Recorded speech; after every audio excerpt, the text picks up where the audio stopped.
maanta maysin la wadaaga daawadayaala qaxootiga dalka Kenya oo la sheegay haddii ayaga wali isticmaalayaan baasaboorka dalka Soomaaliya in ayaga xuquuqda qaxootinimada la kala nagada doonyo taasoo wasaaradda amniga dalka Kenya saartay sidoo kale may barnaamijkan toddobaadkan ka saqaada doona lacagta dalka Mareykanka oo dollarka lankasa oo bini'aadanka wadno ka qabati ayaa haddaba aran la kasa saari arintaasoo eta dawladda dalka Mareykanka ayaa ka dhawaaqtay in lacagta dollarka hadda iyo wixii ka dambeeyay qofkii lacag jaajicin asiga dukaama la seedo in lanku ogolaada doonada in lacagtaas oo in shaqeeyayna haddii lacagta dhaawacata haddii lacagta duugata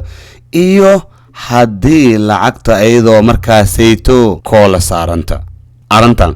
dalka Kenya mar horeba ku socdaaytay balse haddana Mareykanka ayaa ka bilaawatay waliba isla bishan ee 10aad anaga ka jirna waana muddo 30 beri gudaashay ayaa dadka lanka baaqi barnaamijkaasi iyo barnaamijka qaxootiga ayaa kala wadaaga doona markiin ku horeyta haddii adaga ninka cusub tamay kalena ku soo dhawo page-ka subscribe saar bangalka saaro like share intaba dhiirigelin ayaan inta anaga hagaag anti barnaamijkan guud galna in kala saliya xabiibkeena Muhammad sallallahu alayhi wasallam alayh mayka bilaaway markii hore dawladda Kenya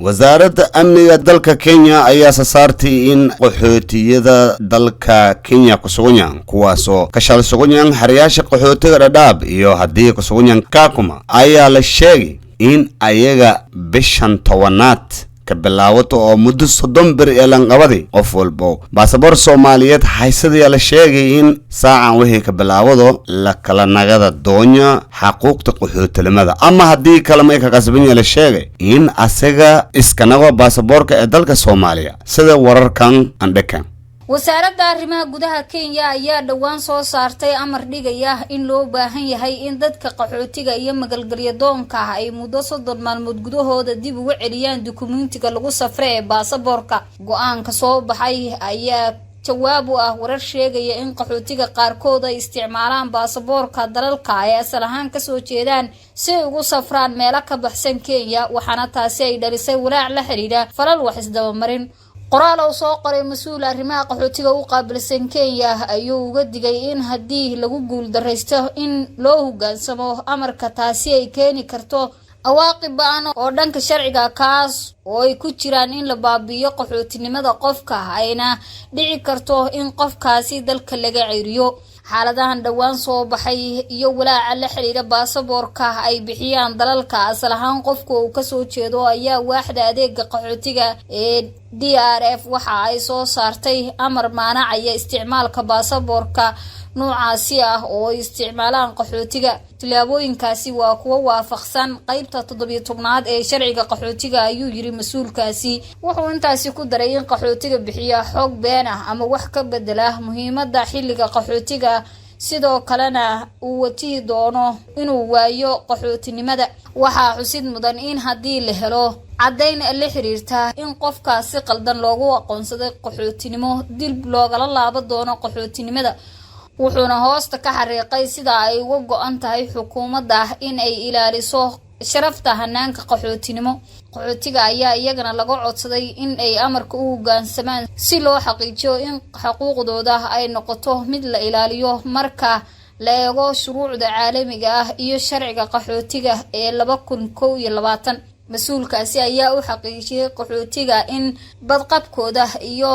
ladnaanshahooda ay muhiimad weyn u leedahay xukuumadda haddaba qaxootiga ugu badan ee ku sugan xeryaha qaxootiga ee Kenya ayaa u badan Soomaali sababo kala duwan uga qaxaan dalka ama ha ahaato dalka oo ka jira qalalaase iyo sidoo kale inay ka barakaceen abaaraha soo noqnoqday ee Soomaaliya badankood dadkaasi waa qaxooti ku nool xeryaha qaxootiga ee Dadaab halka tiro qaxooti ahna ay ku nool yihiin xeryaha kale ee qaxooti oo ku yaal Kenya haddaba xubno ka socday dawladda Kenya ayaa la kulmay hogaamiyaasha Soomaalida ee xeryaha qaxootiga waxaana ay kala hadleen sidii loo dhaqan gelin lahaa amarkaasi iyadoo Soomaalida dhankooda ay soo jeediyeen qaabka ay arintaasi ula muuqato Cabdulaahi Cali Aadan waa gudoomiyaha xerada qaxootiga Dhagaxley wuxuu asagoo BBC da u waramayay sheegay in dadka la kala dooransiiyay in baasaboorka ay haystaan oo dalka sifa sharci ah ay ku joogaan ama ay iska wareejiyaan baasaboorka. ujeedada ugu weyn ayaa ah in Soomaalida ay ku biirtay bulshada Bariga Afrika, waana laba sharci oo isdiidan. haddaba may kasa afjaray arintan bal adiga baasaboor Soomaaliya haysate masana qaxootana ete haddii adiga jawaabta haa nagato arintan in dhibaato xoog leh kulamo qoraada siya macquul waayo may ka warhaaye oo inta badanna ka hadal helaayay in dad fara badan oo markaasay ku sugnaan xariyaasha qaxootiga Dadaab oo ayaga baasaboor Soomaaliyeed haysadaan kuwaasoo markaasay haddii ayaga Nairobi danka sagalo oo hor iyo gadaal aan ka safarayaan mar walbona kantaroolka Gaarisa ilaa iyo kantaroolada markaasay la kaseedo ilaa Nairobi hor iyo gadaal aan ka mara jiraan taasoo aqabad ayaga kanagada doonta hadda iyo wixii ka dambeeya. marka iska badnaa ayaa kaleeya haddii barnaamijkayna kale anaga aan sii gudubno dawladda Mareykanka ayaa saartay in bishan 10aad oo anaga ka jirna 2024 lacagaha dalka Mareykanka haddii jaajeexinyan haddii wixii ka dambeeyay in qof walba muwaadin ay iska ilaaliyo in asiga dukaamaha la seedo sidii asiga walanka gadado. asii ahaatee lacagtan ayaa hatta haddii adiga bangiga ka siiyo ayaa iska diida kortee la sheegay waayo hatta ATM-ka lacagtan maleeyo in asiga ka sii koraado ama haddii adiga lacagtanayto aad haysata in ATM-ka naftar shabakinka qaadayna. arrimahan ayaa la xiriiraan la dhahay lacagaha dalka Mareykanka in aad duq nagadan kuwaasoo markaasay dawladda Mareykanka saartay la sheegay in isbedel ayada ku soo bado fadayto inkastoo wararka qaaryo aniga ka dhigay dadka sheegay ama dawladda shiiday ayada lacagaha dadka manamo iyaalan ayaa weerarka qaadira dhahoya la siciliyo kuwaasoo markaasayto oo dawladda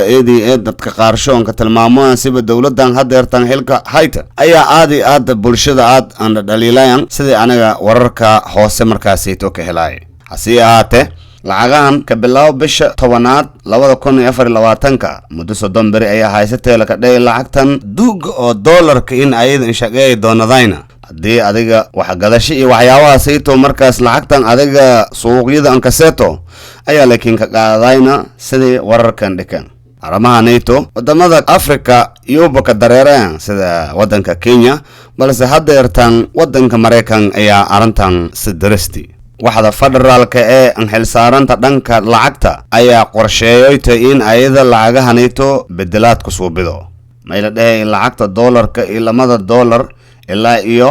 $5 $10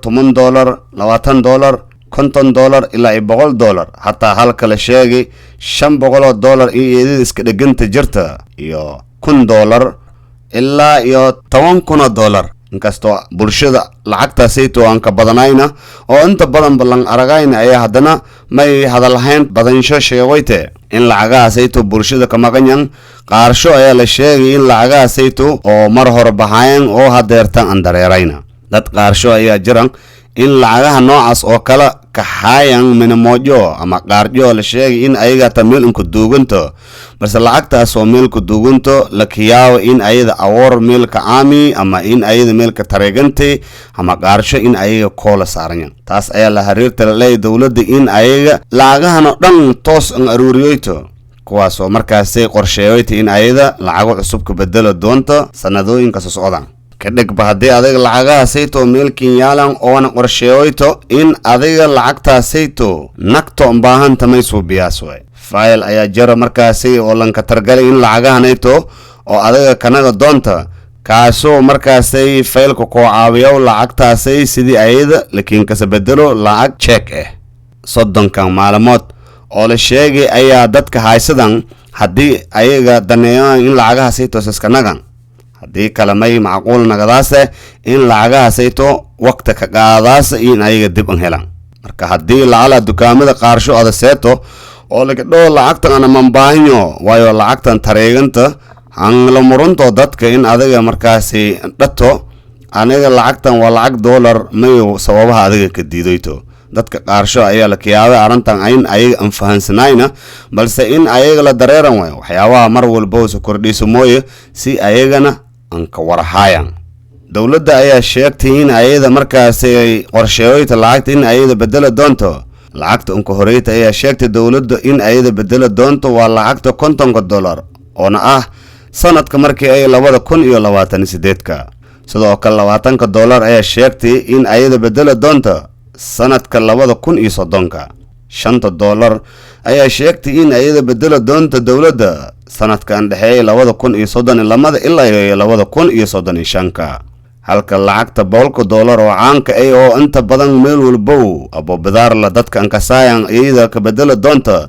sanadka markii ay 2034 ilaa 2038 arintan ayaa bulshada aad iyo aad lan baahan in ay ku buraaragsanaadaan haddii ilaahay raala ka nagado barnaamijkaas ayaa si la wadaagay wali ku kordhismo mar walba shaashadaas ayaan kala socdo doontaan haddii ilaahay raala ka nagado subscribe dha like iyo share dha sidii mar walba idin kala socotaan wararka mar walba oo caalamka ka dhiyay sida qaasatan wararka qaar dadka in inta badan aan ku warahayn ayaga la socdaan salaamu alayhi amaana